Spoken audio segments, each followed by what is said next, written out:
तपाईको आध्यात्मिक जीवनको साथी रुद्राक्ष टिभी। नमस्कार, रुद्राक्ष टिभी प्रेम सर्वासु साथमा र शिवरात्रिको यो महान पर्वको दिन, उत्सवको दिनमा ऋण गरेर भए पनि यो एक चिज अवश्य किन्नुहोस्। कस्तो प्रकृतिको चिज हो त हामीले अनिवार्य रूपमा किन्नै पर्छ।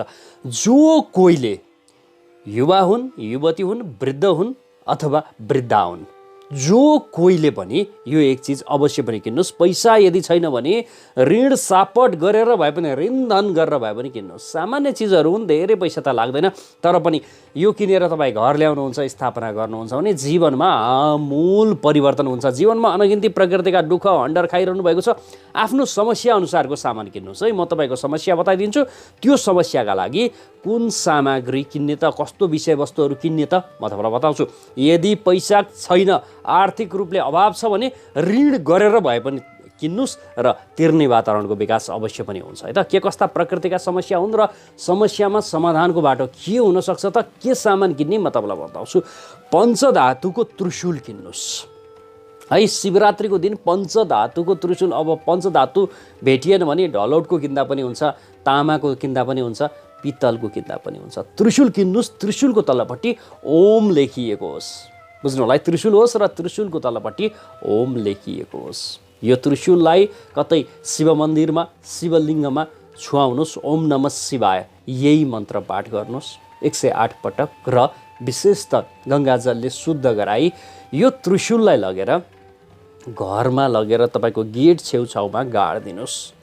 यति मात्रै गर्नुहुन्छ भने त्यो गेटबाट कुनै पनि प्रकृतिका नकारात्मक ऊर्जाहरू, तन्त्र मन्त्र यन्त्र जन्त्र, मारण मोहन सम्मोहन, भूत प्रेत, तन्त्र बाधा, यन्त्र बाधा, कुनै पनि प्रकृतिको बाधा तपाईँको घरमा आउने छैन। गेटमा यदि तपाईँ लगेर गाडिदिनुहुन्छ भने यस्तो प्रकृतिको त्रिशूल, त्यो पनि शिवरात्रिकै दिनमा है। यो एउटा उपाय। अब यसै गरी ऋणका कारणबाट तपाईँ समस्यामा हुनुहुन्छ, ऋण धेरै लागेको छ, ऋण तिर्न सक्नु भएको छैन, यस्तो अवस्था हो भने यो 108 दाना भएको रुद्राक्षको माला किन्नुहोस्। मुखे जति पनि होस्, केही फरक पर्दैन है। 5 मुखे होस्, 7 मुखे होस्, 4 मुखे होस्, 3 मुखे होस्, 9 मुखे होस्, जति मुखे भए पनि तपाईँ किन्नुहोस्। 108 दाना भएको, शुद्ध प्रकृतिको, किरा नलागेको, दाग धब्बा नभएको रुद्राक्ष किन्नुहोस्। विशेषतः 2वटा किन्नुहोस्, 2वटा रुद्राक्ष किन्नुहोस् र शिव मन्दिर जानुहोस्। भोले बाबालाई 2टै समर्पण गर्नुहोस्, रुद्राक्ष र एउटा प्रसादका रूपमा फिर्ता लिएर आउनुहोस् र त्यही मालाले प्रतिदिन एउटा मन्त्र जप्नु होला, 43 दिनसम्म जप्नुहोस्। ओम ऋण मुक्तेश्वर सदा शिवाय नमः, ओम ऋण मुक्तेश्वर सदा शिवाय नमः। यो शिवरात्रिकै दिनबाट 3 माला अवश्य पनि जप्ने, 108 108 108 गरेर 3 माला अवश्य पनि जप्नुहोस्। प्रतिदिन जप्नुहोस्। 43 दिनसम्म यदि जप्नुहुन्छ भने अवश्य पनि ऋण तिर्ने वातावरणको विकास हुन्छ। मित्र, यो ऋण धनका लागि विशेष त यो उपाय तपाईँका लागि सार्थक सिद्ध हुन्छ। त्यो कारणबाट पनि मैले बताएको छु, शिवरात्रिका दिन के किन्ने त, ऋण गरेर भए पनि किन्ने, ऋण काट्नकै लागि ऋण गरेर भए पनि किन्ने। अब यसै गरी युवा हुनुहुन्छ अथवा युवती हुनुहुन्छ, वैवाहिक जीवनमा बाँधिने रहर त हो, तर भइरहेको छैन, विवाहमा एकदमै ढिलाइ भइरहेको छ, शीघ्र विवाह चाहनुहुन्छ भने तपाईँले के गर्नुहोस् त भन्दा शिवरात्रिकै दिनबाट सुरु गरेर 43 दिनसम्म गर्नुहोस्। के गर्नुहोस् त भन्दा शिवलिङ्गमा काँचो दुध अथवा जल चढाउनुहोस्। त्यसमा 1 मुठी कालो तिल राखेर ओम नमः शिवाय यही मन्त्रका साथमा प्रतिदिन शिवरात्रिबाट सुरु गरेर 43 दिनसम्म गर्नुहोस्। युवाले गर्दा पनि हुन्छ, युवतीले पनि गर्दा पनि हुन्छ। जसको विवाह भइरहेको छैन त्यो व्यक्तिले गर्ने। अवश्य पनि शीघ्र विवाह हेतु यो अत्यन्त प्रभावकारी उपाय रहनेछ तपाईँका लागि। अब यसै गरी शारीरिक पीडा छ, शरीरमा एकदम पीडा, शरीरको दुखाइ, रोग व्याधिले सताइरहेको छ, यो रोग निर्मूल होस् भन्ने तपाईँ चाहनुहुन्छ भने शिवरात्रिकै दिन धतुरो कतैबाट किनेर भोले बाबालाई अर्पण गर्नुहोस्। तर धतुरो अर्पण गर्दा कि सन्ध्याकालीन पूजामा कि रात्रिकालीन पूजामा मात्र अर्पण गर्ने हो। बिहानको दिउँसोको पूजामा भोले बाबालाई धतुरो अर्पण गर्ने होइन। यदि धतुरो अर्पण गर्नुहुन्छ भने शारीरिक पीडा छ अथवा मानसिक पीडा छ, शारीरिक दुखाइ छ, रोग छ, यस्तो प्रकृतिको समस्या हटेर जान्छ। अब घरमा अत्याधिक धेरै नकारात्मक ऊर्जाहरू छन्, बच्चाहरू पटक्कै पनि पढ्दैनन्, यस्तो खालको अवस्था हो भने एउटा डमरू किन्नुहोस् र विशेष त भोले बाबालाई प्रसादका रूपमा त्यो डमरू चढाउनुहोस् र त्यही डमरू प्रसादका रूपमा तपाईँ ल्याएर घरमा सदैव बजाउनुहोस्, बिहानको पूजामा, सन्ध्याकालीन पूजामा सदैव बजाउनुहोस्, बच्चाहरूको कोठामा अथवा त्यो घर वरपर सबैतिर सुन्नुहोस्। यसको ऊर्जाका कारणबाट, यो आवाजका कारणबाट त्यो घरमा भएको नकारात्मक ऊर्जाहरू हटेर जानेछन् र बच्चाहरू पढ्नेछन् है। अति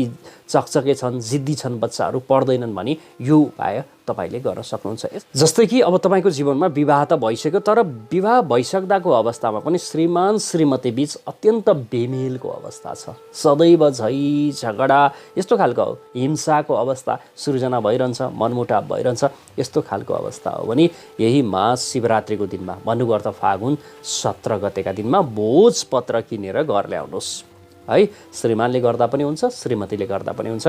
भोजपत्र किनेर घर ल्याउनुहोस् र सन्ध्याकालीन पूजा पश्चात त्यो भोजपत्रमा रातो मसीले, यदि श्रीमतीले गर्दै हुनुहुन्छ भने श्रीमानको नाम, थर र गोत्र लेख्नुहोस्, र श्रीमानले गर्दै हुनुहुन्छ भने श्रीमतीको नाम, थर र गोत्र लेख्नुहोस्। यो सन्ध्याकालीन पूजा पश्चात लेख्नुहोस् र सम्बन्ध सुमधुर होस् भन्ने कामनाका साथ भोले बाबालाई त्यो भोजपत्र अर्पण गरेर केही समयपछि त्यो भोजपत्रलाई महको भाँडोभित्र हालिदिनुहोस् र टमक्क बिर्को लगाएर कसैले पनि नदेख्ने ठाउँमा लुकाएर राख्नुहोस्। अवश्य पनि तपाईँहरूको सम्बन्ध सुमधुर भएर जानेछ, आमोद प्रमोद भित्रिनेछ मित्र है। शिवरात्रिको दिन यो एक चिज ऋण गरेर भए पनि किन्नुहोस्, किन त भन्दा तपाईँको समस्या समाधान हुन्छ त्यो कारणबाट। अब यसै गरी यो गरिबीले असाध्यै सताएको छ, गरिबी छ, पैसाको अभाव छ, यस्तो खालको अवस्था छ भने तपाईँले यही दिनमा, महाशिवरात्रिको दिनमा कामधेनु गाईको तस्बिर किनेर लिएर आउनुहोस् र गङ्गाजलले पखालेर शुद्ध गरी पूजा कोठामा राख्नुहोस्, अथवा घरको पूर्वतिरको भित्तामा झुन्ड्याउनुहोस् अथवा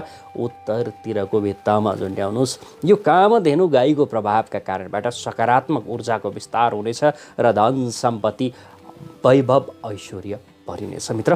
त्यसैले पनि तपाईँमा अनगिन्ती समस्याहरूले जकडिरहेको अवस्था हुनसक्छ। यस्तो अवस्था हो भने यो एक चिज अवश्य पनि किन्नुहोस् भन्ने सन्दर्भ तपाईँमाझ राखेको छु। यसै गरी 3 पत्र भएको डाँठसहितको बेलपत्र भोले बाबालाई अर्पण गर्नुहुन्छ यदि भने भोले बाबा प्रसन्न रहनुहुनेछ।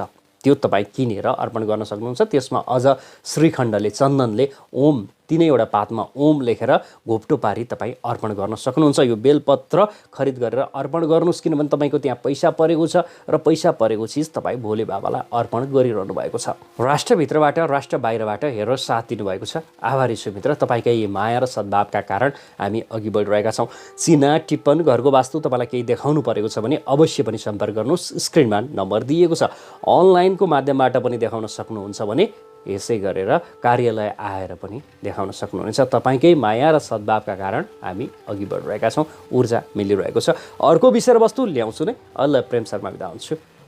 नमस्कार। तपाईँको आध्यात्मिक जीवनको साथी रुद्राक्ष टिभी। तपाईँको आध्यात्मिक जीवनको साथी रुद्राक्ष टिभी।